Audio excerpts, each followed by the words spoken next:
Why did Joseph Smith start studying the Kabbalah? Alexander Neibauer and Joseph Smith were studying the stars, the Zodiac, Kabbalah, the numbers, all of that stuff. You all have a birthday. You chose. That day is significant, but more importantly, it's a clue. It's a clue to who you are. It's a clue to what you should be doing here. And the numbers with the Zodiac, or the Zodiac with the numbers, tell the story. Welcome into another Key of David podcast. And that's right, we're missing Trevor again, but here's the deal. Trevor is busy building businesses, and he's busy doing stuff for a new venture that we have called Zion Streaming. Yeah, that's right. You're going to hear all about this. This is going to be the new Netflix for the LDS community, and we're really excited about that. So he's busy putting stuff together for that. And now we kind of know that if we're going to do podcasts and we want to have Trevor on here, it needs to be before 10 a.m., which means he's going to have to wake up in the morning or after 6 p.m. So we're going to have to fit it all in. So we are joined today, of course, by David the Lion Douglas and Star-Lord. Now, you may be asking yourselves questions like, you guys keep going into this Zodiac stuff. Why? Now, here's the thing. It's my belief that if you every single person, if you're out there, you all have a birthday. You chose. It's not by chance. It's not by coincidence. That day is significant. It's very significant to you. That's why we celebrate it every single year. But more importantly, it's a clue. It's a clue to who you are. It's a clue to what you should be doing here. And the numbers with the Zodiac, or the Zodiac with the numbers, tell the story. That it tells you what your strengths are. It also tells you what your weaknesses are, and so what you need to guard against. So if you're seeing many of these videos, it's because we're trying to wake you up. And here's the interesting thing. I know what's important based on how many views we get on our videos. And if we get a low number of views, typically what that tells me is it's important. If we get a high number of views, it tells me probably not that important. Good, fun content. But if you want the important stuff, go look at our views that have underperformed. And you're probably going to find the most truth or the most interesting thing about yourself in those videos. Because if I were Satan and I controlled the algorithm, and I think to a large degree he does, or they do, I call them team negative, they're trying to suppress information because they don't want you to remember who you are. They don't want you to remember what you're here to do. And we all took a massive risk when we sat in those grand councils in heaven and said we were willing to come here and forget everything. But we knew there was this other plan that we don't talk about that's like, hey, you're going to have these clues. You're going to get to choose what day you come. And that day, the stars are going to tell you the story. The numbers are going to tell you the story. And so we are working on, and this is in the early works. I mean, this is just, we're working on an app where you'll be able to put in your birthday, and it is going to tell you as much information about you, what you're compatible with, everything about you, and how you should interact with the world around you and the people around you. And it's my belief that if you have this information, you'll be in the career you should be in. You'll be married to the person you should be married to, or dating the people you should be dating. You'll interact with your children better because you'll understand them better. You'll understand how your energy interacts with their energy. And so stay tuned. We're working with Star-Lord on this project because, in my opinion, there's a lot of people out there that talk about knowing the Zodiac. And you can go to TikTok and you can listen to thousands of people talking about the Zodiac. And it's my opinion that Star-Lord is the premier expert on the Zodiac because he also knows the Book of Mormon, the Doctrine and Covenants, and these revealed truths. And when you combine the revealed truth with the zodiac, that's when you can truly understand the zodiac. And if you don't have the restored gospel infused with the zodiac, you won't understand it. So you have to ask yourself the question, or these questions. Why did Joseph Smith start studying the Kabbalah in the later years of his life? Do you know that? Do you know that he studied the Kabbalah? Go Google it. He studied under Alexander Neubauer. Alexander Neubauer was a Kabbalist. He was a Jew, and he was, I think, the first Jewish person to join the church. And just so you know who descends from him, a guy named Hugh Nibley.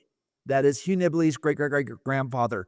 And Alexander Neubauer and Joseph Smith were studying the stars, the zodiac, Kabbalah, the numbers, all of that stuff Joseph Smith was studying. And the only reason we don't have more of that information is he started studying this stuff in the early 1840s. And we know he died in 1844. So he was just starting to understand this stuff.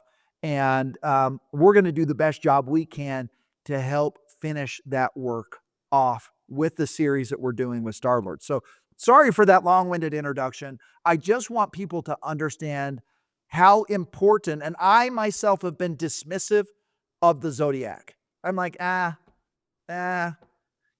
or because I thought with tarot and all that other stuff, like it's like taboo. And if I were Satan, that's exactly what I would do. If I knew that the zodiac would teach you who you are, what you're here to do, and all of these amazing things, I would cause you to have a distaste in your mouth about those things. And he's done a phenomenal job at doing that. He fooled me. I'm not fooled anymore. And so I hope that you guys will take this information serious, that you will understand your birthday has significant meaning, and you'll start looking into this stuff. And we're going to do everything we can to create tools, because Star-Lord can only meet with so many people and do so many of these readings. So we're going to try and put it into an app where you can just plug it in, and that information is going to be there because we live in the age of AI. Now, last thing before we move into this, AI is important. I don't care what anybody else tells you. AI is important. AI is neither good nor bad. It just is. And there's two types of AI out there. One AI is good. The other AI is bad. There is artificial intelligence. And artificial being the key word there, is typically not good. Artificial sugar, all of those things, typically not good. So if you use artificial intelligence the wrong way, it does become artificial. Now, the AI that is good is angelic intelligence. And so using AI in an angelic way can be very good. So as we move into the world of angelic intelligence, or AI, make sure that you are using it in the proper way. Check the AI. Sometimes the AI will try to give you artificial information. And so you got to make sure that you understand the AI can mess up, and you got to correct it. So you got to train your AI to be angelic, and it can receive angelic communication. So with that said, I'm going to turn the time over to Star-Lord. Star-Lord, what are we talking about today, and what are you teaching us about the Zodiac today? We're actually going to take a little bit of a twist, and we're going to touch on the Zodiac, but we're going to go and reveal who the 7 angels are. Like who they're Beautiful. incarnated as, and talk about some of what their Zodiac signs connect to. Love it. So we're talking the 7 archangels. Yep. Love this so much, because who knows?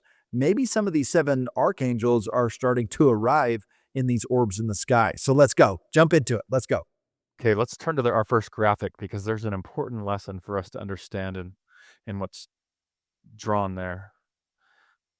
So if you guys are familiar with the scripture in Genesis where it says, and that cherubim guarded the way of the tree of life. Yes. And honestly, I have thought about that statement. I can't tell you how many times. Like, what is cherubim? What is this flaming sword? What does it mean to guard the way? Like, it's in the temple. So teach us. Yes, it could also said that there are 4 tokens to obtain, or the blessings of the 4 angels, or or there's 4 sentinels, but cherubim means 4. Im on the end for Hebrew means that there's a plurality. So cherubim means it's the angels with 4 wings. Therefore, there's 4 guardians. I'm going to read some scriptures from the Doctrine and Covenants that may help kind of unravel this. And that is Doctrine and Covenants 77, verse 8. It's a question and answer on the book of Revelation. And what he says is, what are we to understand by the 4 angels spoken of in the 7th chapter and 1st verse of Revelation? Answer, we are to understand that these are the 4 angels sent forth from God, to whom is given power over the 4 parts of the earth, to save life or to destroy. These are they who have the everlasting gospel to commit to every nation, kindred, tongue, and people, having power to shut up the heavens and to seal up unto life or to cast down to the regions of darkness. So these 4 have the power to give you the approval on whether you ascend or not, or whether you descend. They are the guardians, the gatekeepers, and 4 also in the original Hebrew early hieroglyphic form was a depiction of a door. It's the gateway. It's the gateway to life and salvation. What verses were those? Doctrine It's and Covenants 7, verse 8. And it's referencing Revelation chapter 7, right? Verse 1.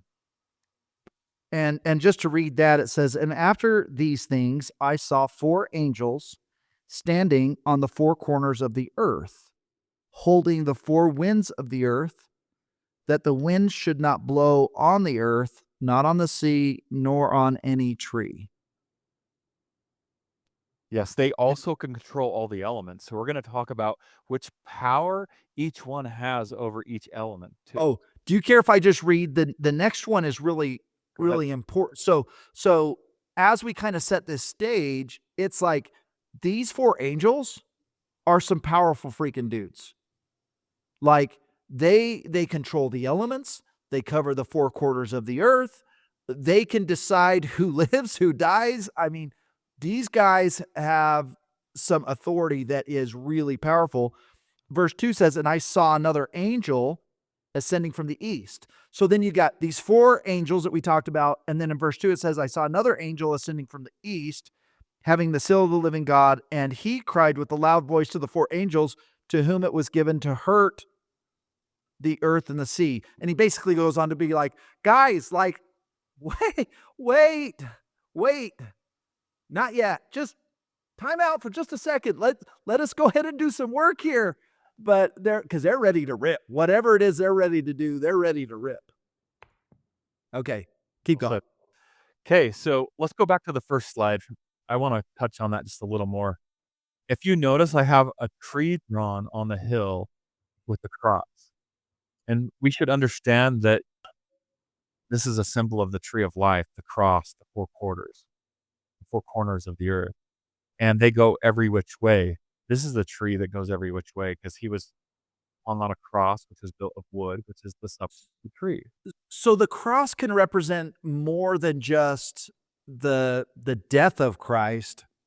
The cross can represent, technically, the cross could represent these 4 angels. Yes. If you wanted to interpret the cross that way. Is that right? Yes. Even among the Native Americans, they hold the 4 directions very sacred. Right. Same with you getting into old Hebrew stuff. It's a very sacred thing.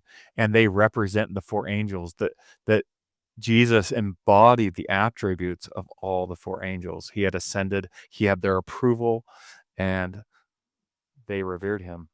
So here's an interesting thought that just came to me. So not if I'm looking at this image, I see the 4 directions, but I also see one body on there, which means 5. And so even when we read in Revelation right there, we got the 4 angels, and then you get the angel from the east that's like, hold on, which would be 5.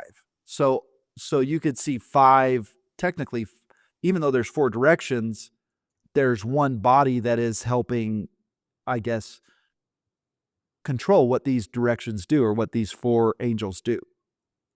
Fair. Okay.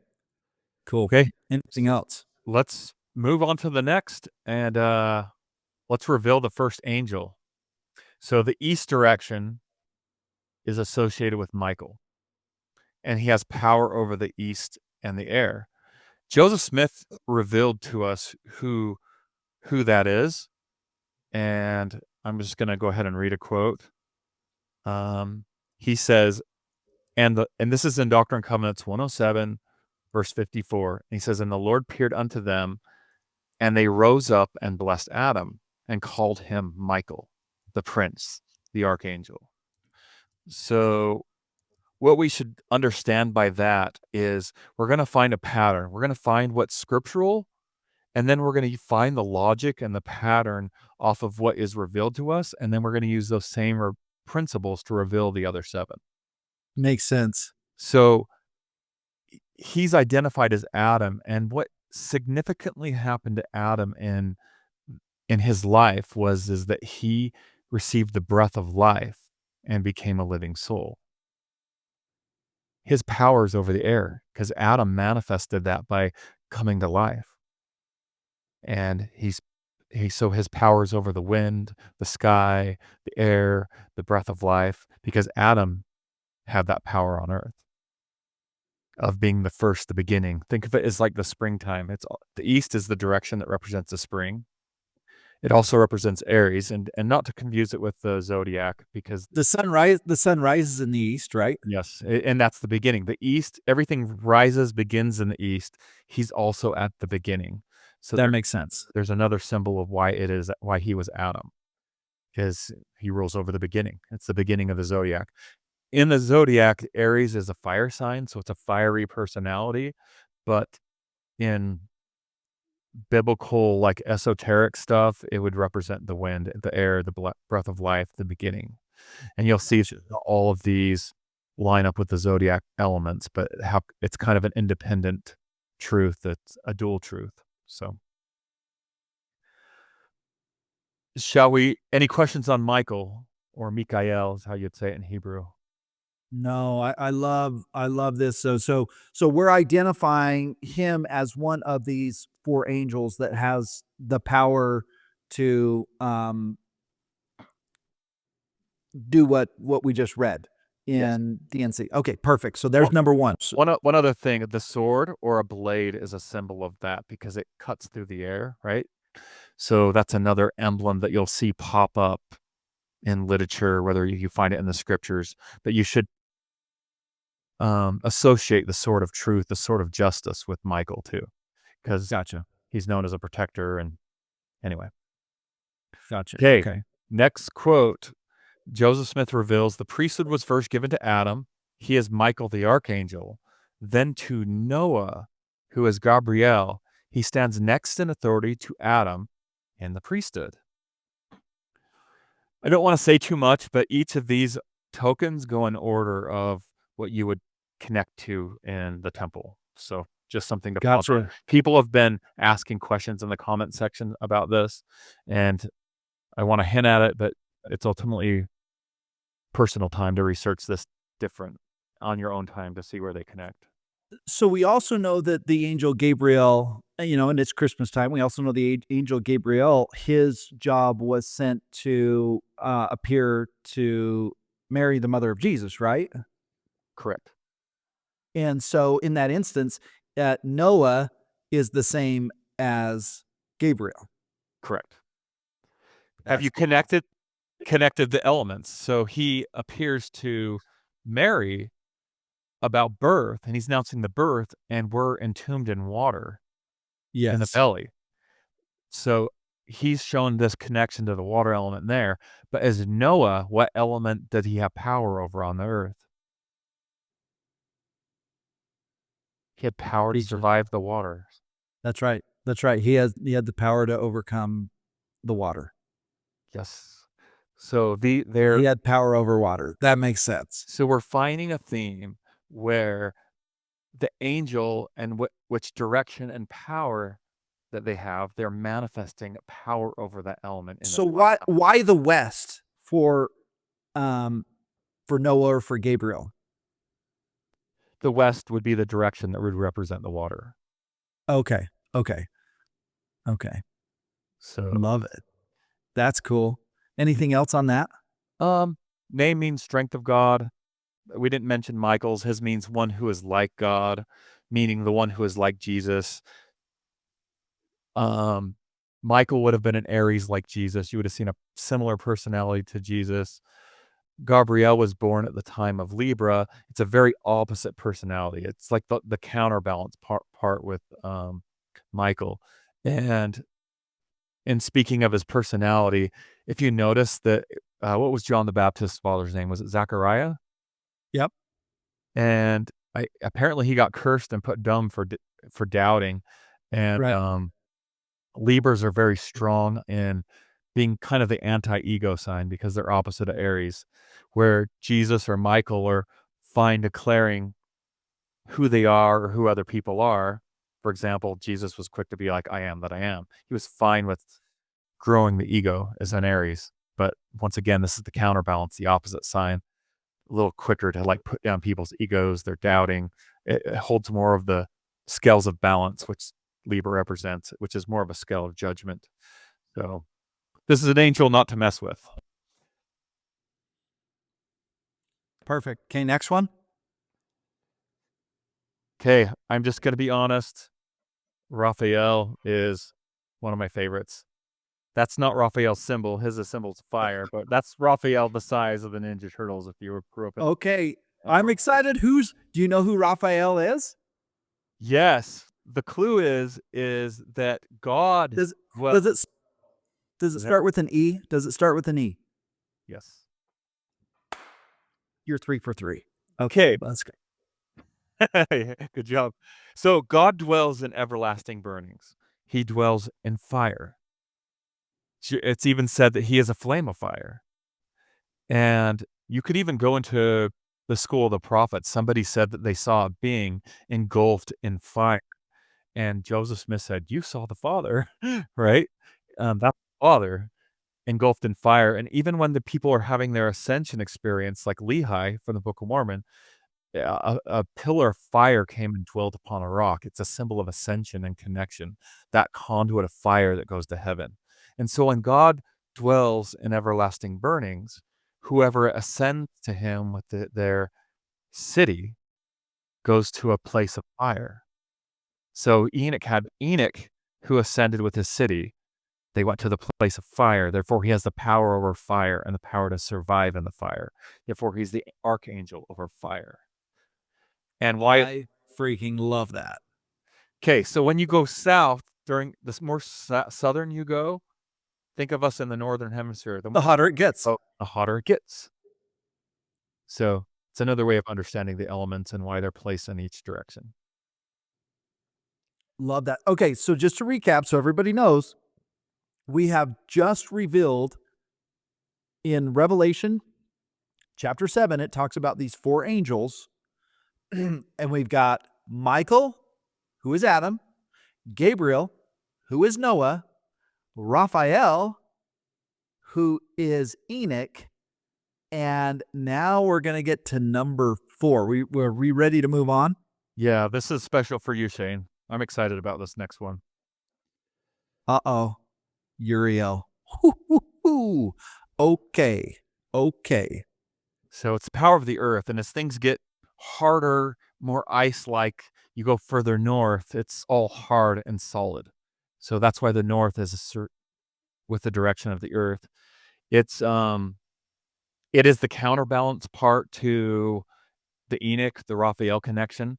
You would have had a more softer personality, a more caring, a more loving personality with Raphael or Enoch. This is somebody that's a little more probably fiery and associated with the sign of Capricorn. And where Enoch is the counterbalance, the opposite of it, and he ascends to heaven. This angel is the one known to volunteer to stay and remain on the earth and to have everlasting life on the earth. So the big reveal on this is John the Beloved. And this is interesting because you get north, the North Star. Joseph Smith was asked, where is John beloved, but with the people in the North Pole? This is a quote by Joseph Smith. So it would make sense that he would have power over the North. Okay. I like it. Okay. Oh, one other thing on this. Do you remember from our last episode where we showed that Jesus had Mars in Capricorn? So Mars is kind of what you're attracted to, what you like, right? It's like your taste, your desire, what type of food you like, what type of people you like, right? He's a Capricorn. He has the perfect alignment to be Jesus's favorite or his beloved. You can see that in the stars too. Okay, that's cool. Well, that makes a lot of sense. Those four being the four angels makes a lot of sense. So if his powers over the earthquakes and the movement of the earth, then when there's an earthquake, it's this dude that's behind it. So when you see those elements of destruction, you can blame whatever angel you want to blame. Okay, so I'm just throwing this out there. Take this for what it's worth. But I have this like personal opinion that everything is backwards. Like if mass consciousness believes one thing, I want to know what the opposite thing is because the opposite thing might be true. Okay? So, and I've said this to my wife and it ticks her off. I'm like, what if it's John? Because she's like, they can make the earthquakes, they can do all these things, like meaning like nefarious people are doing it. And I'm like, what if the opposite is true? What if it's John? What if he's been on the earth and he has the technology and the power to be able to do that, and he does it in a way under God's direction to wake people up and to make sure that people can see the signs? So I don't know. I'm just saying. I like how you think. Maybe CERN isn't as bad as we think it is. What if we find out that CERN is been developed and created by none other than John the Beloved? Wouldn't that be a plot twist? That'd be funny. I am not a CERN expert, but that would be hilarious. I'm not either, but I know there's lots of conspiracy around CERN, and I also know that there is some false information out there that is trying to say that Satan's seat is in Switzerland, where CERN is. And if you do the research, you find out that Antipas was not martyred in Switzerland. It was actually in Pergamos in Turkey. So technically, Satan's seat would be in the area of Turkey, not Switzerland. So, anyways, Uriel a year or two ago ripped through that area pretty good. yeah, and continues to rip through that area. So, okay, I love that. So to recap, these four angels are from the beginning: Michael, Gabriel, Raphael, and Uriel. And truthfully, if you want to learn more about these angels, you should go pick up the Book of Enoch. The Book of Enoch is a record that has information about these names that you're hearing right here.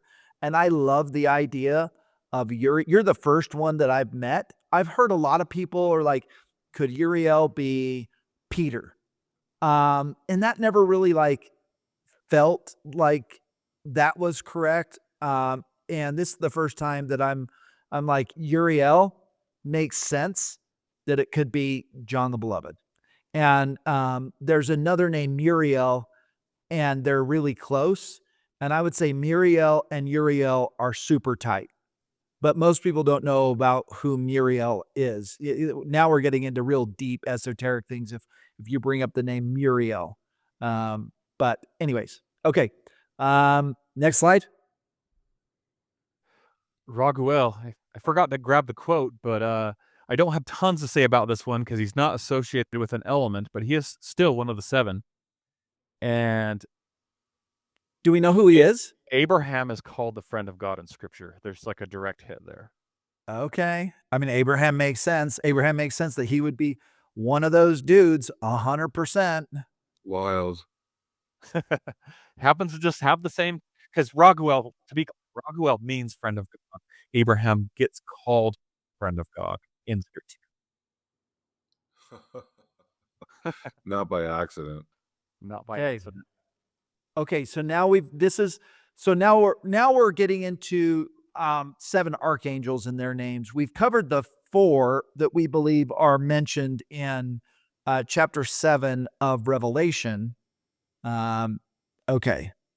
And we should be clear too, I didn't number them in the same order that they appear in the book of Revelation. Joseph Smith reveals which number he associates Michael with, and he puts him as the 7th angel. So when the 7th angel's talked about in the book of Revelation, he's talking about Michael. And anyways, that's the only order I have. But these are enough clues for you guys to search the book of Revelation and line them up if you guys find that fun. Okay. So Ramiel means thunder of God. This is the one I'm probably the least confident on, just to lay all my cards on the table. But it means thunder of God. And so you have to think, like, thunder speaks for lightning. It's kind of a spokesman. And I get James and John get called the sons of thunder. I get it that Moses had this where he kind of had a spokesman. And then brother Jared spoke for God for his people. So a couple things. I have it between either brother Jared or Moses. I haven't fully consolidated it all on Moses because there's some weird scriptures that seem to bring up Moses with Michael, and particularly the book of Jude. So I'm like, why do they keep bringing up Michael and Moses together in the Bible, but Joseph associates Adam with Michael? So just kind of had a little bit of a loose opinion on this one because of. Gotcha. Okay. I like that. I like that. Hey, and if you're in the comments right now, go ahead and who do you think this is? Is it Moses? Is it brother Jared? Is it James? Oh, post in the comments. Yeah, we'd love to hear your thoughts. Sariel, this has some variant readings to it, but ultimately means command of God. And a lot of people associate this with the Revelation 14:6, which says, "And I saw another angel fly in the midst of heaven, having the everlasting gospel to preach to them that dwell on the earth, and to every nation, kindred, and tongue, and people." I'm going to go into some controversy right here, just so you know. But if you look up and you go to the Joseph Smith Papers Project, and you look at all 4 instances of the angel appearing in Joseph's room, it's been edited. When Joseph had his original scribe each of the 4 times, each time he said Nephi instead of Moroni. And then Oliver Cowdery talked about it being Moroni that visits him. And then there's a separate account, another instance, a 5th time where Moroni is mentioned in the Doctrine and Covenants, talking about him coming from Cumorah. So I think doctrinally, we can establish that both Nephi and Moroni both visited Joseph at various times. But when you study the actual original text and you realize that somebody edited it and crossed out Nephi's name and put Moroni's name afterwards, that what happened there, and then an unknown pen that was not a known scribe of Joseph scratched it out and put Moroni later on, and we don't know how far later on, that every time Joseph Smith told that story personally with his personal scribe there, he said Nephi every time. And what's interesting about that context is also the angel that visited Joseph was a resurrected being. The resurrection happened at the time of Jesus raising from the dead soon after that, to where Nephi would have been resurrected. Moroni would not have been resurrected. It's also argued in Scripture that these angels, for the most part, sound off for their dispensation. They hold like a dispensation. And that's perhaps why Lehi was more of kind of a forerunner and Nephi more of kind of the one that held all the kingly artifacts. He ultimately was the one that attained the brass plates, the sword, all the emblems of a dispensational king, and those are more his than Lehi's. That Nephi fulfills the dispensational head and the resurrected personages, and Moroni doesn't fulfill that. So it makes more sense that Nephi is that angel that brings the everlasting gospel, is the one particular that brought showed Joseph where their gold plates were and told him about that. And also Nephi himself declares it, that he is this angel, like with Abraham, how he was declared as the friend of God. Nephi declares, I will go and do the things which the Lord hath commanded. For I know that the Lord giveth no commandments unto the children of men, save he shall prepare a way to accomplish the thing which he has commanded them. And once again, the name of this angel is Sariel, which means the command of God. And I feel that Nephi there was declaring who he was and which angel he was. Now, so are you suggesting then that this is Nephi? Yes, I'm suggesting that Sariel is Nephi. I mean, it contains his mother's name in that name. I mean, a lot of the same letters. So, yeah, maybe there's a pattern there. That's cool. That's cool. I like that. And I'm not super familiar with Sariel as an angel. So, okay. Sometimes they refer to it as Sarquel, a little variant of it, but Okay. your L on the end is God. Your Sar is more related to the command, right? Yeah. And you got to think of this in terms of Superman. His real name is Kal-El. He's the Kal-El. house of Yes. El. So all of Yes. these guys are the house of El, Totally. house of the Elohim, the house of Totally. It's no accident either. No, Superman was trying to teach us, like, okay, my planet has been destroyed. I'm coming to your planet, and I'm going to help save your planet. And he's got the name Kal-El was his given name in Krypton, and then he comes here and he's just regular old Clark Kent, you know. So There's perfect, some strong, powerful metaphors there. totally okay. We have a Anything video on else? Superman on our channel, by the way. Oh, go check it out. I got to go check it out. Yeah. So, anything else on, you say it Sariel, or how do you say it? Sariel. Sariel. Anything else on Sariel? Nope, that was the basics on it. Okay. I wanted to put a plug in to make sure people know about your book. So I made it the last slide. Love it. Did Love Shane it. get you your copy, by the way? Was it sent to him? Yeah, it's in my office. Okay. I got to get it. It's just sitting in here. So my bad. Okay. Well, I'll go grab it. Okay. Well, this has been fun. So those cover the 7 archangels, and I love that you're bringing in archangels from the Book of Mormon. Do you think there are, because for some people that don't really follow the Book of Mormon, and maybe they're just in the Bible, do you think there's association with other people in the Bible that have angelic names? Yeah, some of them naturally were born with those names, like Danielle, right? Daniel. So, but I would assume also that some of them would receive new names, like Israel got an angelic name after. Yeah, he Jacob goes kind of from are- Jacob. He goes from Jacob to Israel. Yeah, Right. so he's getting an upgraded name that implies the council there with him. And Jesus had his L name too, Emmanuel, meaning God with us. What does the name, now that we're just talking about different names, what about Phanuel? Face of God. How did you know that? I've studied a bit of Hebrew. I had to for the book, so. Let me ask you a question. Do you think, hold on, I'm going to sneeze. I've been, could Phanuel be the name of Joseph Smith? Very well. A lot of people have thought that. Do you think that that's a possibility? Certainly. I would lean towards it. I'm not positive, but I definitely lean towards it. What makes you lean towards it? He was known for his experience more so than anything for the appearance of God. So And Phanuel means the face of God. yeah, so you would think that being He's seen the face of God.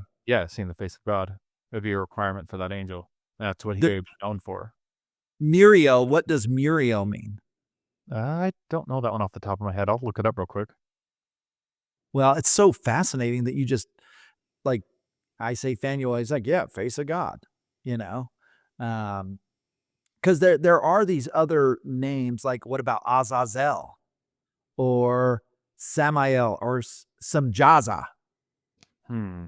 Those are some of the just so you know, those are some of the ones in the book of Enoch that those are some of the 200 fallen angels. Those are some of their names. So Azazel. So Google is not associating Muriel with a Hebrew word, which is really weird. But it's taking the word mur, which is a form of off of the root mar or mare, which would mean sea. So thus the bright shining sea.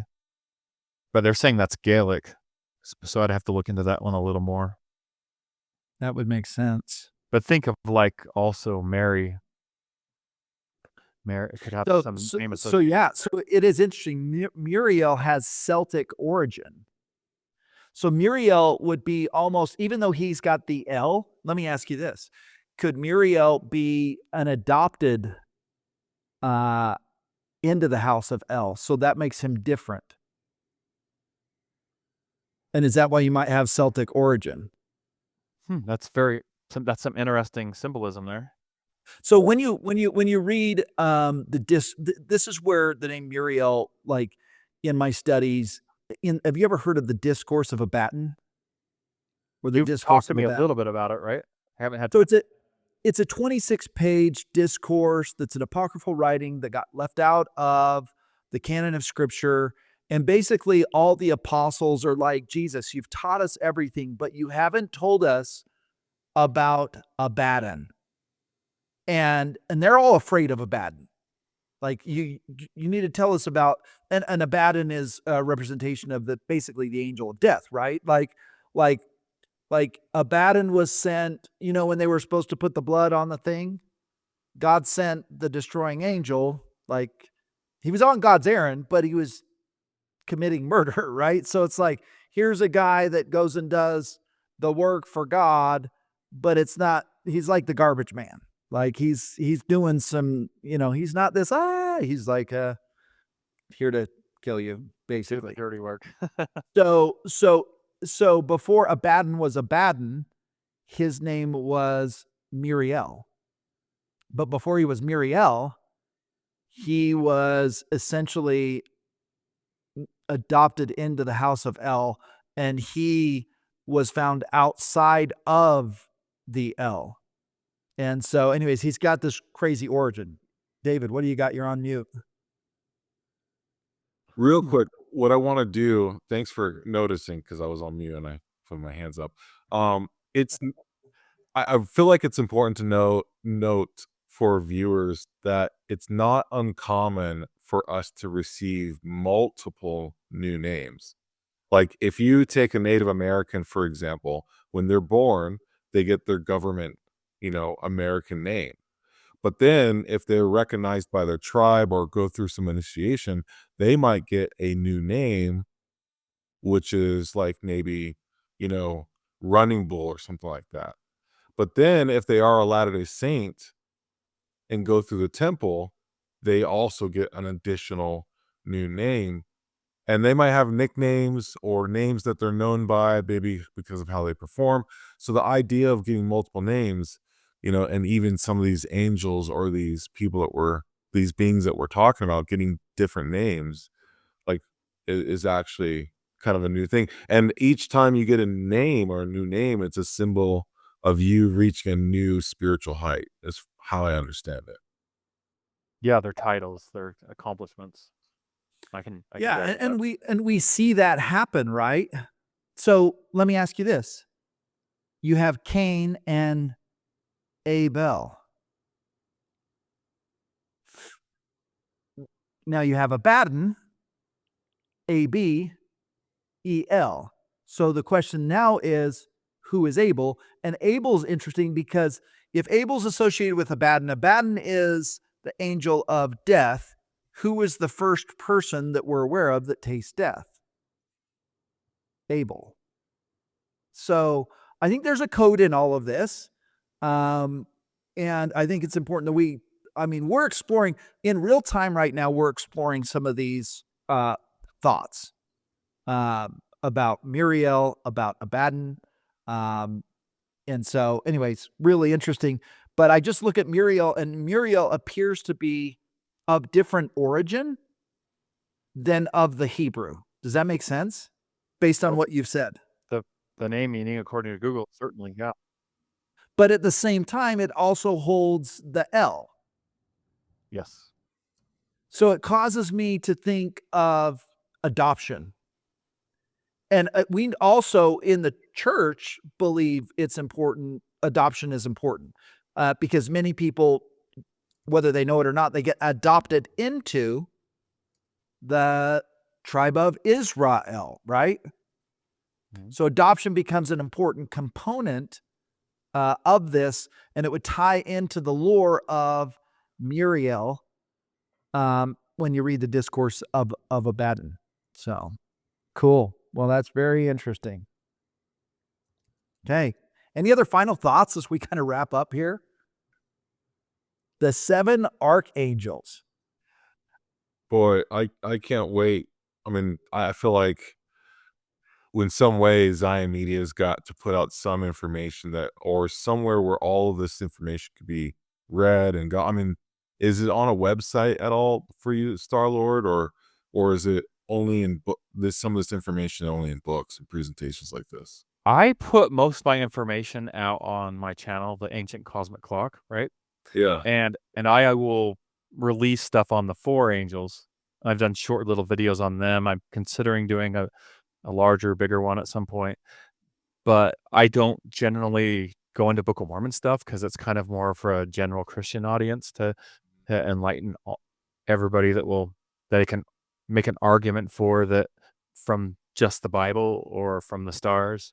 So I kind of save Mormonism stuff for when I go on your guys' channel. You know, But it'd be go ahead.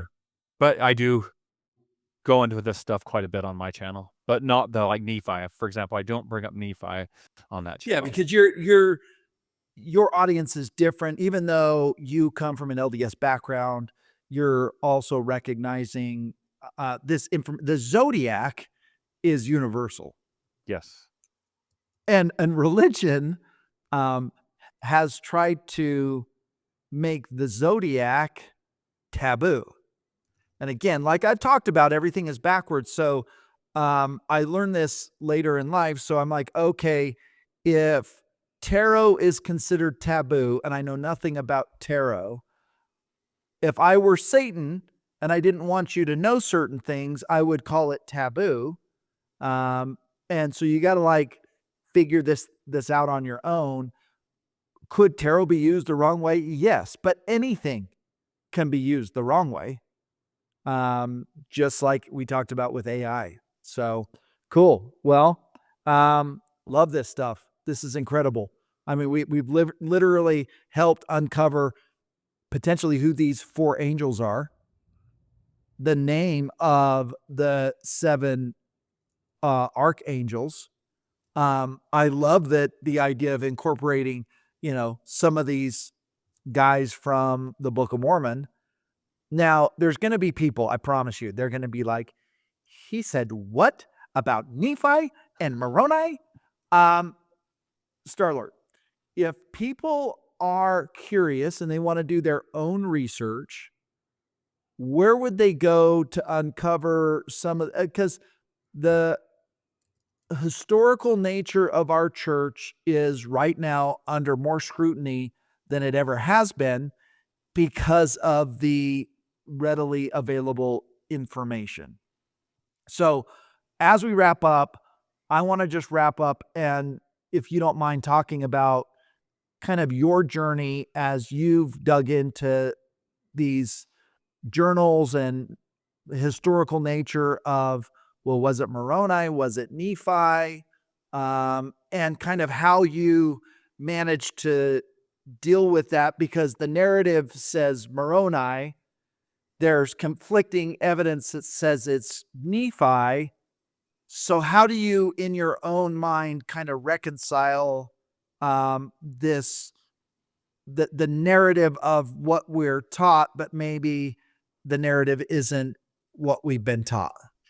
First off, I'm pretty grounded when it comes to my testimony of the Lord. So that's my anchor. That's my foundation.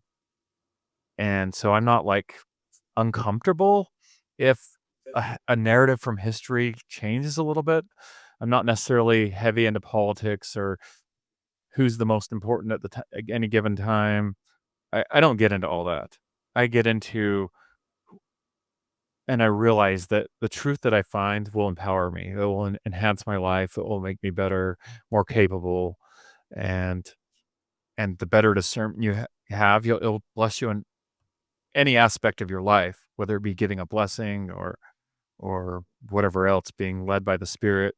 But needless to say, when you go to the original source documents and you just see that a name's been scratched out and it used to be another one and nobody can identify the later person that edited it, you can start to use logic in that scenario. And I wouldn't say that was enough on its own to like dismiss Moroni and fully put in Nephi. And there is some very legitimate sources that do show that Joseph Smith had dealings with Moroni. I'm not discounting that.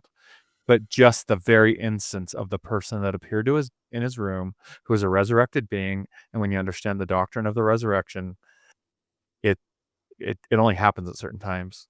It's something that's long and awaited for. The dead wait in their graves for the resurrection. It's just a gospel fact. And so when that Moroni narrative also doesn't align with that, you can start making a safe assumption that, oh, it looks like this one was Nephi at this one point in time. Joseph in 4 places wrote Nephi every time, every out of the 4 instances. And So what you're saying is that it's possible that Nephi appears to Joseph Smith in the vision that he has, in like, when he's 17. yeah. And but when he goes to the hill Cumorah, are you saying it's also possible that that's where Moroni, an angelic being, comes and gives instruction? Or how does Moroni play into that narrative? Moroni at one point, and I'd have to look up the Doctrine and Covenants reference, but and when you go to the original document, Joseph did say that Moroni had some voice from Cumorah, and it's just some simple line there, which implies that Moroni was at Cumorah with Joseph at one point. Okay, so it's possible then that the experience where this individual kept showing up in his room and is reciting Isaiah chapter 11 and Joel chapter 2 and, is Nephi, but it's also possible that every year when he would go to the hill Cumorah, that Moroni was the one that was meeting him there. Yes, and as somebody that studied astrology too, like the personality of the angel in his room matches closer to Nephi than Moroni also. Explain that. Did my mic go? I can't hear you. No, you're good. We can hear you. Yeah, I'm not hearing you. Oh, of course. As soon as I asked that question.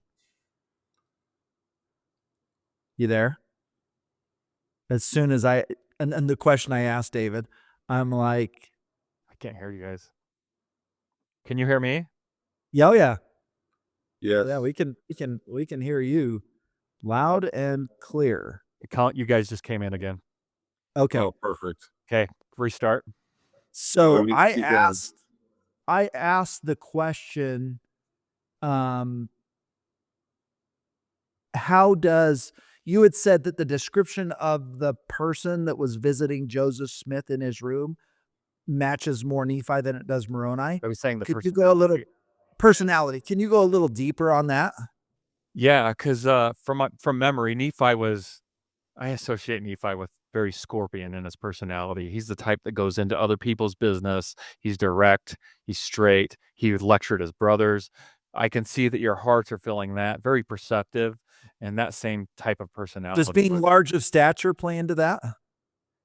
Any of the signs can be big. So Okay. but needless to say, he was very direct with him when it came to having thoughts about using that money for his family and withholding it and making him go through things, and made sure he taught him before. Very similar personality there. Gotcha. We'll get into somebody's businesses, to their deep, dark secret, voice it out. Yeah. We'll go into their room in the middle of the night and wake them up, and then keep coming in and waking them up. Scorpions are seen to like not honor boundaries as much as other people. So Man, it's too bad we don't have birth dates for ever like dialed in. It would make it we're doing the best job we can. And I know people even commented on the last episode that we did about Christ star chart. People are like, we don't have the exact, and you're right. We don't, we can only make the best guess that we can given the limited information that we do have. So awesome. Okay. Well, I love this episode. This was awesome. I hope you guys take the chance to take a look at Star-Lord's channel, grab his book, and start digging in to the Zodiac. And eventually, I'm going to do an episode on numbers. I'm going to do a full-blown episode on numbers for those of you who know me. And listen, I'll have David do this. If you're on the Discord and you want us to give you some insight to your numbers, just create, I don't know, maybe you can create a little Discord thing, David, that's just like, put your birth date in there. We'll fire it over to you, and at least you'll get the number side. And when we get this app fully developed that incorporates the numbers, that incorporates the Zodiac, I think we'll have something that will be really cool, that will be really helpful more than anything to help you understand you and to help you understand how you should be dealing, and if you should be dealing with other people, and if you're forced to deal with other people, how you should approach that relationship, to make sure that you understand where they're coming from so you can deal with them in a more appropriate way because you understand who they are. So, okay. Thank you guys all. Star-Lord, it's always a pleasure having you on here. You drop some bombs. Every time we come on here, there are bombs being dropped. So if you haven't watched our other episodes with Star-Lord, I suggest you do it. And again, this stuff it's kind of reminds me of this. I'm going to go to Revelation. I just had a scripture pop in my head. Revelation chapter 10, verse 11 is what's coming to my mind here. I'm going to back up and go Revelation 10:9. It says, and I went unto the angel. This is John. And John went to the angel and said unto him, give me the little book. And he said unto me, take it, eat it up, and it shall make thy belly bitter, but it shall be in thy mouth sweet as honey. Verse 10 says, and I, who's I, that's John, took the little book out of the angel's hand and ate it up, and it was in my mouth sweet as honey. And as soon as I had eaten it, my belly was bitter.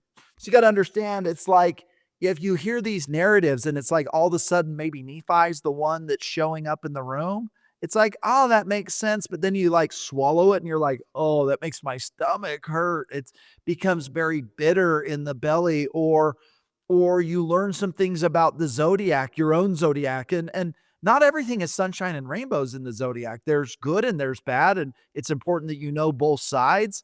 And so as you understand it, it's like, oh, this makes sense. And then the more you like swallow it, you're like, oh, my stomach.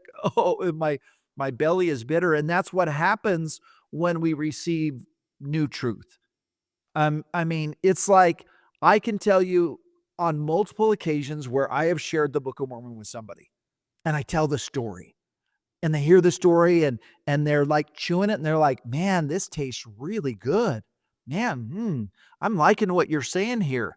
And then I come back for our second visit and they're like, they threw it up. It was so bitter in their belly. They threw it up and they wanted nothing to do with it. And so understand if things like are like, oh, wow, this is tasting good. And then the more you think about it, it causes your belly to be bitter. Know that, it's probably true.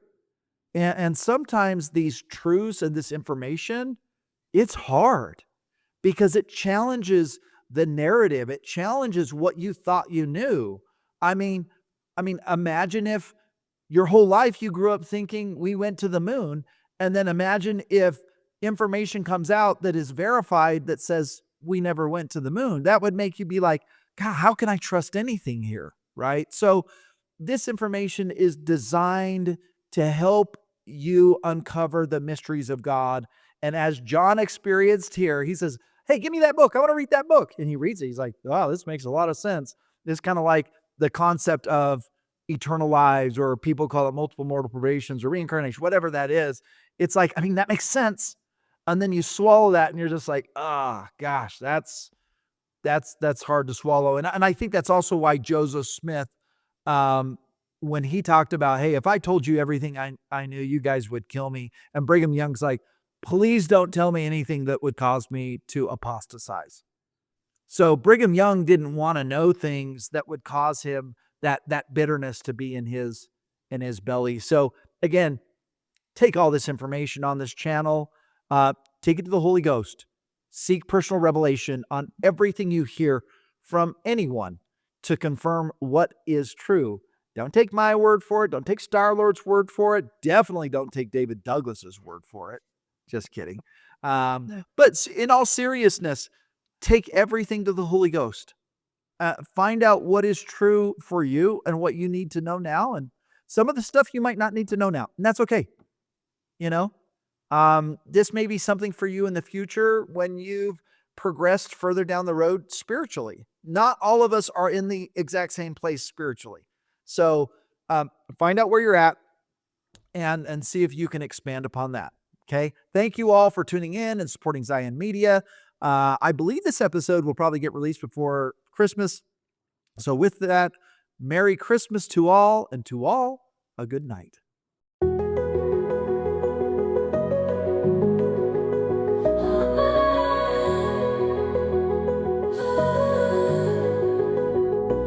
In the quiet, I feel your light breaking through my darkest night. You lift the veil, I start to see a love that's reaching out for me. Every shadow fades away when you're